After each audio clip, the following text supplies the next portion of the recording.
আসসালামু আলাইকুম দর্শক বন্ধুরা, আজকের ভিডিওতে আমি দেখাবো কিভাবে আপনারা কাইনমাস্টার অ্যাপসের মাধ্যমে ইউটিউবে আপলোড করার জন্য ভিডিও এডিট করবেন। সো বন্ধুরা, চলুন ভিডিওটি শুরু করা যাক। সেজন্য আপনাদের প্রয়োজন হবে কাইনমাস্টার প্রো অ্যাপসটি। আপনারা চাইলেই গুগল থেকে কাইনমাস্টার প্রো সফটওয়্যারটিকে ডাউনলোড করে নিতে পারবেন। প্রথমে আমরা কাইনমাস্টার অ্যাপসটিকে ওপেন করব। কাইনমাস্টার ওপেন করার পর আপনারা নিউ প্রজেক্টে ক্লিক করবেন। এখান থেকে যেহেতু আমরা ইউটিউবের জন্য ভিডিও এডিট করতে চাই, সেহেতু আমরা প্রথমটাই সিলেক্ট করব, তারপর ক্রিয়েটে ক্লিক করব।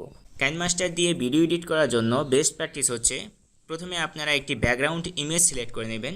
সেজন্য আমরা একটি ব্যাকগ্রাউন্ড ইমেজ সিলেক্ট করব, এটাকে আমরা বড় করে দেব। এই ইমেজটার সাইজ একটু ছোট আছে, তো এটাকে যদি আপনি বড় করতে চান তাহলে আপনাকে উপরের দিকে দেখতে পাবেন 3 ডট চিহ্ন রয়েছে, এখানে ক্লিক করে ডুপ্লিকেট অ্যাজ লেয়ারে ক্লিক করতে হবে। তাহলে এই ইমেজটির আরেকটি লেয়ারে চলে আসবে, তখন আপনি এটাকে বড় করে দিতে পারবেন। এসে মতো বড় করে দিলাম। তারপর আমরা যেই ভিডিওটাকে এডিট করতে চাই সেই ভিডিওটাকে এখানে ইনপুট করতে হবে। সেজন্য আমরা লেয়ারে ক্লিক করে মিডিয়াতে যাব। যাওয়ার পর আমাদের যে ভিডিওটি রয়েছে আমরা রেকর্ড করেছিলাম সেই ভিডিওটিকে এখানে ইম্পোর্ট করব।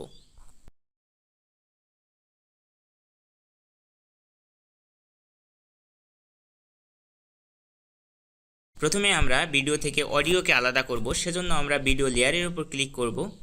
তারপর দেখব এখানে কিছু অপশন আসবে, নিচের দিকে আসবো। আসার পর এখান থেকে এক্সট্রাক্ট অডিওতে ক্লিক করব। তারপর অডিওটি এক্সট্রাক্ট হয়ে যাবে। আমরা ব্যাকগ্রাউন্ড হিসেবে যে ইমেজটিকে আপলোড করেছি সেটাকে আমরা অনেক বড় করে দেব, তাহলে আমাদের কাজ করতে অনেক সুবিধা হবে। তারপর প্রথমে আমাদের ভিডিওতে যে অপ্রয়োজনীয় অংশ রয়েছে সেই অপ্রয়োজনীয় অংশগুলো আমরা কেটে কেটে বাদ দিব। সেই জন্য আমাদের যদি ভিডিওতে প্রথমে একটু অপ্রয়োজনীয় অংশ থাকে তাহলে আমরা যেখানে আমাদের কাট করতে হবে সেখানে আসব। আসার পর আমরা ভিডিওর যে লেয়ার আছে এখানে ক্লিক করব। তারপর আমরা এখানে দেখতে পাবো অনেকগুলো অপশন আসবে, ট্রিম অ্যান্ড স্প্লিটে ক্লিক করব। এখান থেকে স্প্লিটে ক্লিক করলে এখানে স্প্লিট হয়ে যাবে। যদি আপনি চান যে লেফটে যে অংশটুকু আছে সেইটুকু ট্রিম করে দেবেন, তাহলে ট্রিম লেফটে ক্লিক করলে সেইটুকু চলে যাবে। এবং আপনি অডিওটাকে এভাবে ট্রিম করে নেবেন। অডিওতে ক্লিক করে তারপর ট্রিম অ্যান্ড স্প্লিট আসবেন এবং ট্রিম লেফটে ক্লিক করে দেবেন। তারপর এখন ভিডিওটাকে আমাদের শুরুর দিকে অ্যাডজাস্ট করে নিতে হবে। ভিডিও লেয়ারকে মুভ করার জন্য আপনি যে জায়গায় মুভ করতে চান সেখানে কার্সরটিকে রাখবেন এবং তারপর ভিডিও লেয়ারটিকে ক্লিক করে ধরে ড্র্যাগ করলে হয়ে যাবে।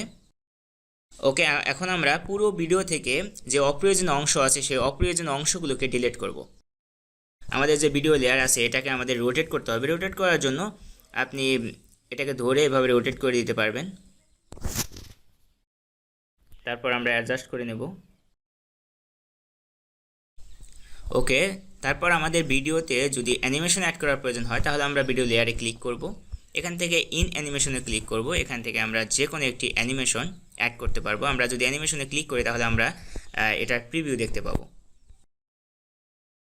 আপনাদের প্রয়োজন অনুযায়ী আপনার অ্যানিমেশন অ্যাড করে নেবেন। এরপর আমাদের ভিডিওতে যদি কোনো টেক্সট অ্যাড করার প্রয়োজন হয় তাহলে আমরা লেয়ারে ক্লিক করব। এখান থেকে টেক্সটে ক্লিক করে টেক্সট অ্যাড করে নেব। ওকেতে ক্লিক করবেন। তারপর দেখবেন এখানে টেক্সটটি চলে আসবে। এটাকে ইচ্ছা অনুযায়ী বড় করে নেবেন।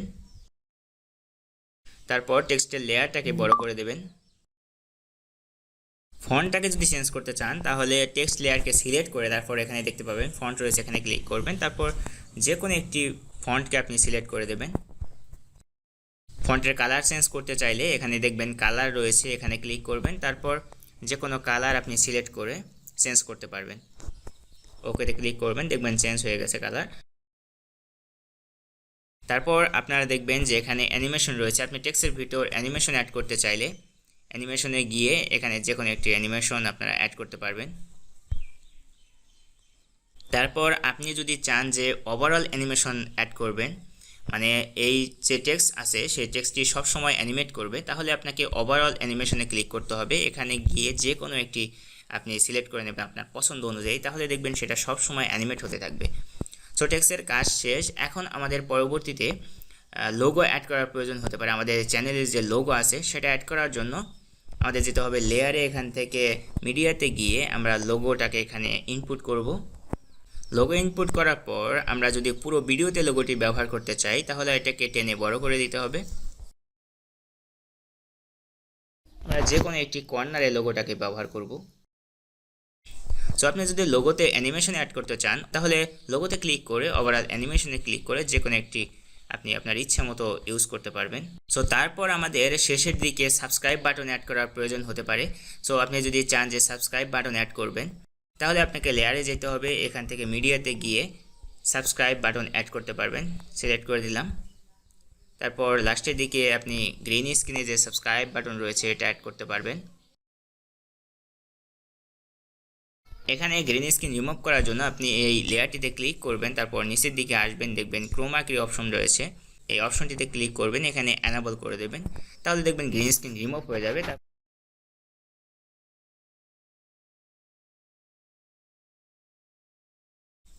এরপর আমাদের অডিও এডিটিংয়ের একটা কাজ রয়েছে। আপনি যদি এখানে ভয়েস ওভার ব্যবহার করতে চান তাহলে আপনাকে রেকর্ডে যাইতে হবে।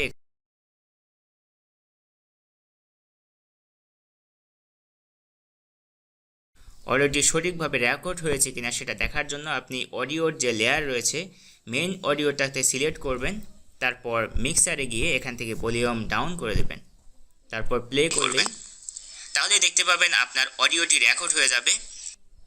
দেখতে পাচ্ছেন অডিওটি সঠিকভাবে রেকর্ড হয়ে গেছে। আমরা এটাকে ডিলিট করে দিলাম। তারপর আমরা মেইন যে অডিও লেয়ার রয়েছে সেটার ভলিউমটাকে আপ করে দেব। আপনি যদি অডিওতে ফেড ইন এবং ফেড আউট ইফেক্ট অ্যাড করতে চান তাহলে আপনাকে অবশ্যই অডিও লেয়ারে ক্লিক করতে হবে। তারপর ভলিউম এনভেলপস নামে একটা অপশন রয়েছে, এখানে ক্লিক করবেন। তারপর এখানে আপনি কি ফ্রেমের মাধ্যমে কি ফ্রেম অ্যাড করার মাধ্যমে এই fade in fade out effect ব্যবহার করতে পারবেন। আপনি যেখানে কি ফ্রেম অ্যাড করতে চান সেখানে কার্সরটাকে রাখবেন, তারপর প্লাস আইকনে ক্লিক করলে সেখানে একটি কি ফ্রেম অ্যাড হয়ে যাবে এবং আপনি আরেকটি কি ফ্রেম অ্যাড করে নেবেন। নেওয়ার পর প্রথম যে কি ফ্রেম অ্যাড করেছেন সেখানে ডাউন করে দেবেন, তাহলে দেখবেন ফেড ইন যে ইফেক্ট রয়েছে সেটা এখানে অ্যাপ্লাই হয়ে যাবে। হ্যালো বন্ধুরা, আজকের ভিডিওতে আপনি একইভাবে চাইলে ফেড আউট ইফেক্টও ব্যবহার করতে পারেন। বেসিক লেভেলের যেই কাজগুলো শিখলে আপনি ইউটিউবের জন্য ভিডিও এডিট করতে পারবেন সেগুলো আপনার শেখা শেষ। এখন আমাদের লাস্ট একটা কাজ রয়েছে, সেটা হচ্ছে ভিডিওটা এক্সপোর্ট করতে হবে। সেজন্য উপরের দিকে দেখবেন অ্যারো সাইন রয়েছে, এখানে ক্লিক করবেন। তারপর আপনি যে কোনো সাইজ অনুযায়ী আপনি যেটা চান ফুল এইচডি, এখানে আপনি সর্বোচ্চ 30 ফ্রেম রেটে ভিডিও রেন্ডার করতে পারবেন। সো সেভ ভিডিওতে ক্লিক করলে ভিডিও সেভিং হয়ে যাবে। ক্যান্সেল করে দিলাম। সো বেসিক লেভেলের যেই বিষয়গুলো শিখলে আপনি ইউটিউবের জন্য ভিডিও এডিট করতে পারবেন সেই বিষয়গুলো আজকের ভিডিওতে শিখলাম। যদি আপনার ভিডিওটি ভালো লাগে তাহলে অবশ্যই আমাদের চ্যানেলটিকে সাবস্ক্রাইব করবেন, ভিডিওতে লাইক করতে ভুলবেন না। দেখা হচ্ছে পরবর্তী ভিডিওতে। সেই পর্যন্ত ভালো থাকুন, সুস্থ থাকুন, আল্লাহ হাফেজ।